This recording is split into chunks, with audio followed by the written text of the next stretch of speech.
Alcatraz, la prison la plus célèbre du monde. Mais avant d'y finir, Victor Lustig n'a jamais été un voleur comme les autres. Il est né à la toute fin du 19e siècle, quelque part dans l'Empire austro-hongrois, dans une famille pauvre, éclatée, sans avenir. Ses parents n'arrivaient même pas à nourrir leurs enfants. À 8 ans, ils se séparent. On l'envoie vivre chez des proches. Il y déteste ça. À 12 ans, il décide que la rue sera moins dure que cette vie-là. Il fugue. Il erre dans les villes d'Europe centrale, sans rien. Obligé de voler pour manger. Un soir à Budapest, il n'a pas mangé depuis des heures. Il fouille les poubelles derrière un grand hôtel, espérant trouver un reste de pain. Au-dessus de lui, sur un balcon, un couple s'installe pour dîner. Les serveurs déposent plat sur plat, une abondance de nourriture, du jamais vu pour lui. Mais le couple ne touche à rien. Ils quittent la table, disparaissent dans leur chambre. Tout ce festin partira à la poubelle. Ce soir-là, Lustig comprend que certains ont trop, que d'autres n'ont rien. Il se fait une promesse. Il le culpabilisera à jamais de voler les riches. À partir de là, il ne se contente plus de survivre. Il perfectionne l'art du vol à la tire, puis tente des cambriolages. Rapidement, il comprend que la force ne sert à rien. Ce qui compte, c'est l'intelligence, l'adaptation, la capacité à disparaître. Il apprend les cartes, les tours de passe-passe, les jeux d'argent truqués. Il devient un as de la manipulation et de la diversion. À 18 ans, il sait déjà comment berner un adversaire à la table de poker ou faire disparaître une montre sans que personne ne s'en rende compte. La police finit par le rattraper. Il fait des séjours en prison à Budapest, Prague, Zurich, Vienne. Mais chaque passage derrière les barreaux est une occasion d'apprendre. Il lit, il observe, il perfectionne ses techniques. Il comprend vite que pour réussir, il faut savoir changer de peau. Il accumule les fausses identités, modifie son apparence, adapte son accent. Il se forge une réputation de caméléon capable de disparaître d'une ville à l'autre sans laisser de traces. Mais l'Europe ne suffit plus à ses ambitions. Il entend parler de l'Amérique, cette terre où tout semble possible, surtout pour ceux qui savent se débrouiller. Il embarque sur un paquebot transatlantique, sans argent, mais avec une idée claire. Là-bas, il y a plus de riches, plus de naïfs, plus d'opportunités. Sur le bateau, il découvre un terrain de chasse idéal. Les ponts de première classe regorgent de voyageurs fortunés, faciles à approcher, faciles à duper. Il se fait passer pour un producteur de théâtre, promet des investissements mirifiques, encaisse des avances, disparaît avant l'arrivée à quai. Ce n'est que le début. L'Amérique va devenir son nouveau terrain de jeu. Les arnaques vont prendre une toute autre dimension. Ce gamin affamé qui volait pour survivre s'apprête à devenir l'un des plus grands escrocs du siècle. Victor vient de débarquer aux États-Unis. Il n'a rien, mais il a compris une chose. Ici, tout est possible. Surtout pour ceux qui savent manipuler.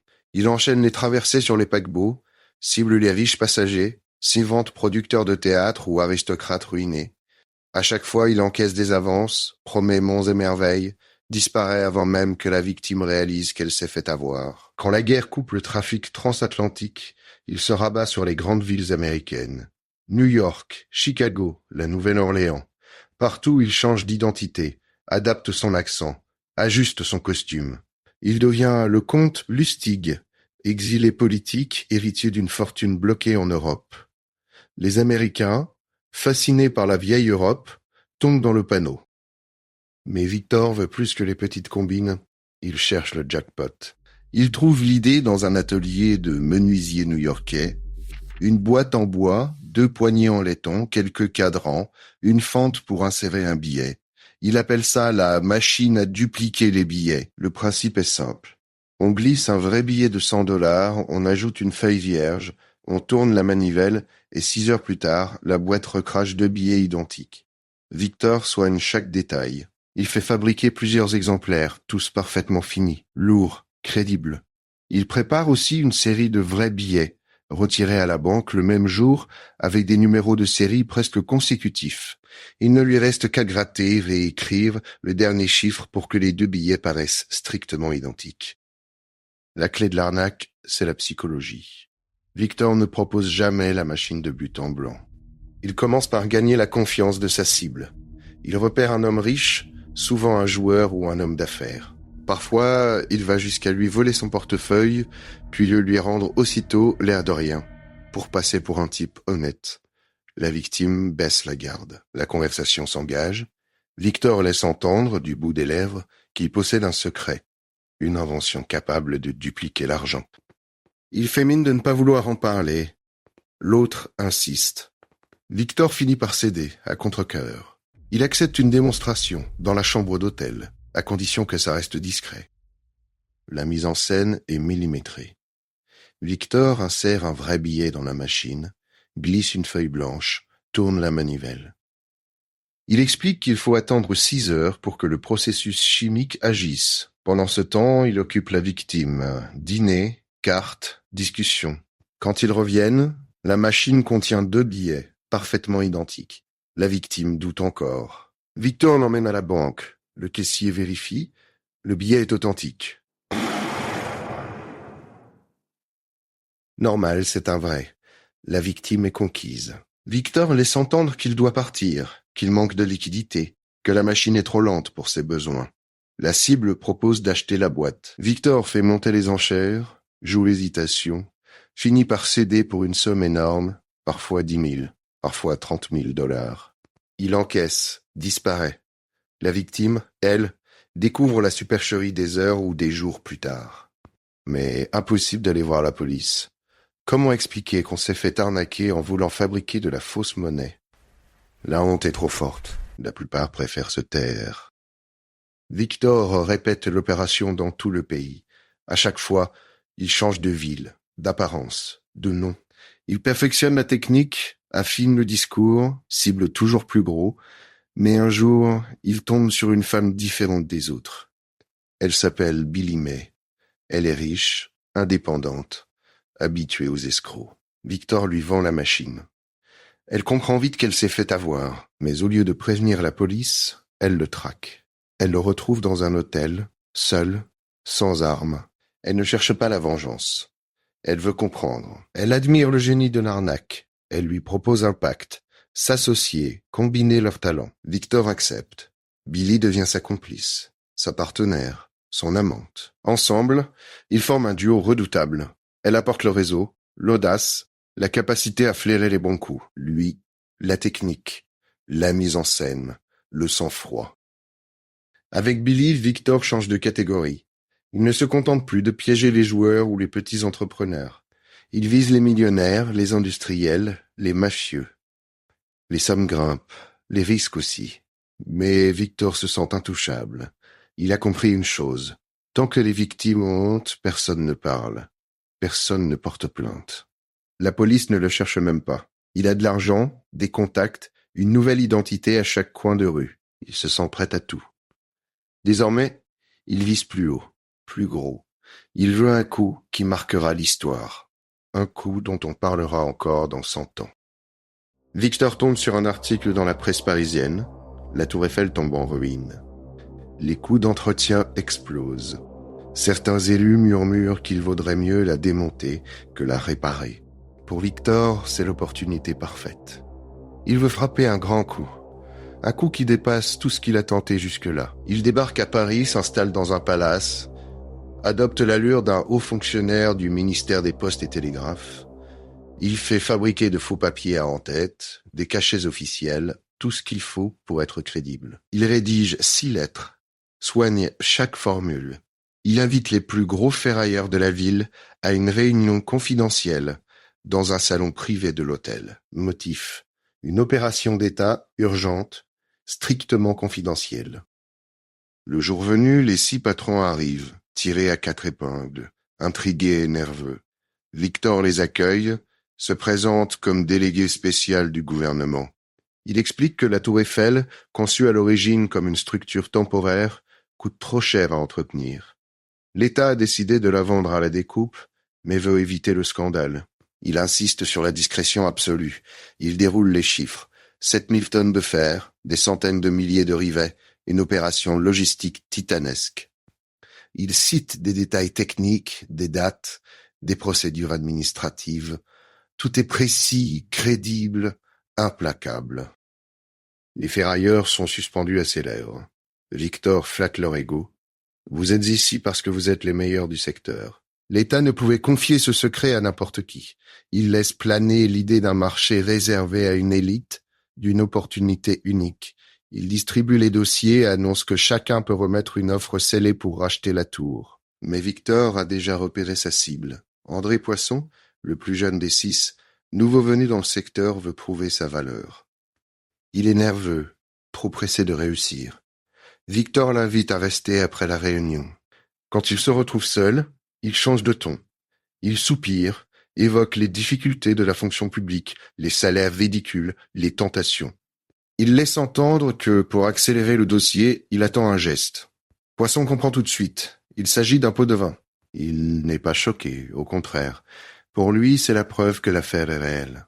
Il sort son carnet de chèques, rédige une somme énorme, glisse l'enveloppe à Victor. Victor ne perd pas une minute. Il encaisse le chèque dès le lendemain, saute dans un train pour Vienne, s'installe dans un hôtel de luxe et attend que l'affaire éclate. Mais rien ne sort dans la presse. Pas de scandale, pas de plainte. Poisson garde le silence. Trop honteux d'avoir été dupé, il préfère tout cacher. Aller voir la police? Impossible. Comment expliquer qu'on a versé une fortune à un inconnu pour acheter la tour Eiffel?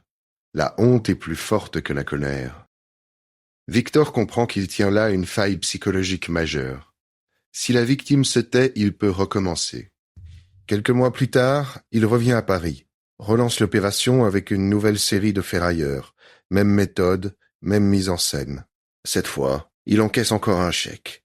Mais le nouveau pigeon, moins discret, finit par aller voir la police. L'affaire fuite dans les journaux. Le nom de Victor circule, la description aussi.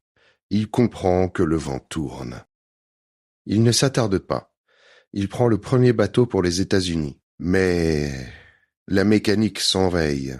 Sa réputation commence à le précéder. Les autorités françaises le cherchent, les escrocs du milieu parlent de lui. À New York, il retrouve Billy May, reprend les arnaques, mais la pression monte. Il sait qu'il ne pourra plus jamais revenir en France. Son coup de la tour Eiffel a fait le tour du monde, mais il a aussi signé la fin de son anonymat. Désormais, chaque nouveau plan sera plus risqué, chaque déplacement plus surveillé. Victor vient de franchir un seuil. Il n'est plus seulement un escroc brillant, il devient une légende vivante, traqué par la police et redouté par ses pairs. Victor rentre aux États-Unis avec une réputation qui commence à le précéder, mais il ne ralentit pas. Il vise toujours plus haut, toujours plus risqué, il ose même s'attaquer à Al Capone. Il lui propose un deal, $50 000 à investir, promesse de doubler la mise en 2 mois. Victor encaisse l'argent, puis revient voir Capone, l'air contrit. Il explique que le plan a échoué, rend la totalité de la somme.